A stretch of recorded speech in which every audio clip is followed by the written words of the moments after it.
proposal in the Missouri House of Representatives may require those who drink and drive, then kill someone in a crash, to pay child support for the victim's children.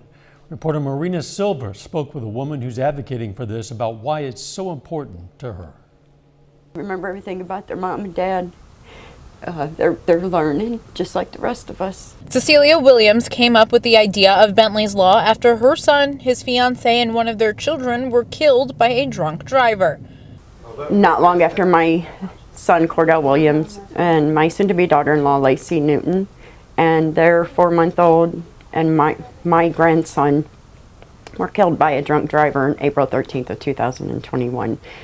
They were killed in a fiery crash.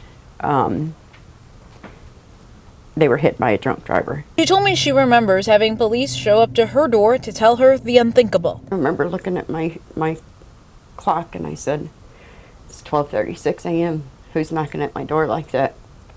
I got up and the first thing I seen was a state trooper and an officer. And when I think about their words, I remember looking past them I was looking for them. And they said they died in a fire crash. They were unrecognizable. She now has to raise her other 2 grandchildren, Bentley and Mason, and explain to them why their parents aren't coming home. Try explaining that to a child. It's not easy. Grandparents, aunts, uncles, brothers, sisters, they should never have to explain that to children because someone decided to take and play God and take someone's life. It's not fair. What the new bill, Bentley's Law, would do is if someone is convicted of crashing while driving drunk and a parent or guardian is killed, then the drunk driver has to pay child support for the victim's children until the child is 18 or completes their degree. Williams says she wants to make a change for families just like hers. I did not create Bentley's Law for my family. When I created Bentley's Law, I created Bentley's Law to help other people, to help other kids. She's worked with Representative Mike Henderson, who is sponsoring the bill.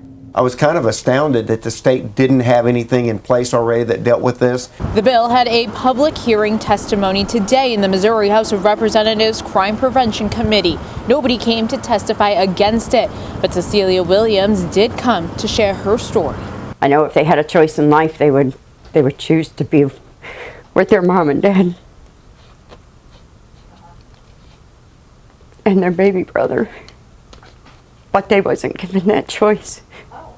That choice was made for them, and there's no fairness in that.